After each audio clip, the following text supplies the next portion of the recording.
Welcome to the next in the series of our setup videos for Security Flow. In part 4 we're going to talk about the Security Flows editor, and specifically in this section we're going to talk about importing flows, and I'm going to set up the flows to handle a phishing email and doing threat intelligence gathering and monitoring of a phishing email account. When we go through this a little bit quickly, there's documentation within the flows that you can read through to configure the flows more thoroughly, but this is just to show how quickly you could set something up for processing of a phishing email. So when you go into the Security Flow system, you'll go to the flows,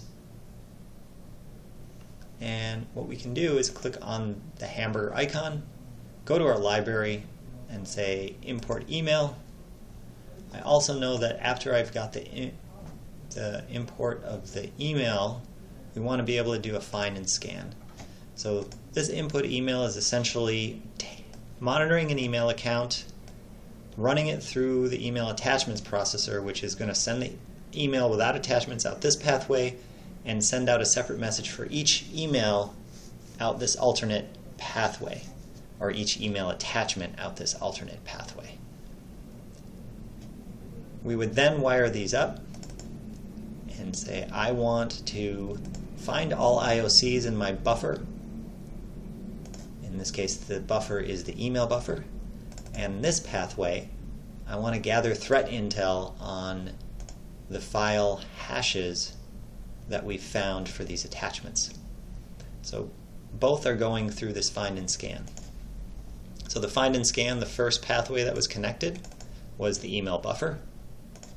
This other pathway that was connected was just to find the hash values, which in this case are MD5, SHA-1, and SHA-256 values.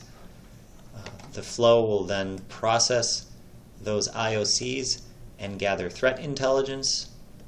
This is using a nice little feature of utilizing broadcast capabilities within our plugins and plugin instances, and utilizing that to perform bulk actions.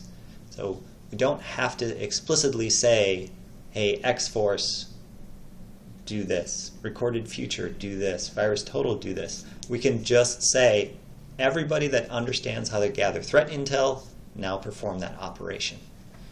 Once we've gathered the threat intel, we go to this point in the flow where we wait for an analyst to make a decision on those particular IOCs or indicators of compromise, and then we can go through, and once they've made a decision, we can set that we want the IOC set as malicious or set the IOC as trusted.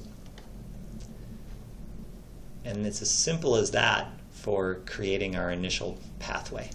In the next video, I'll show how this particular flow can be used on a phishing email and what it produces in terms of an incident and how we interact with that timeline to set the IOC's level of trust.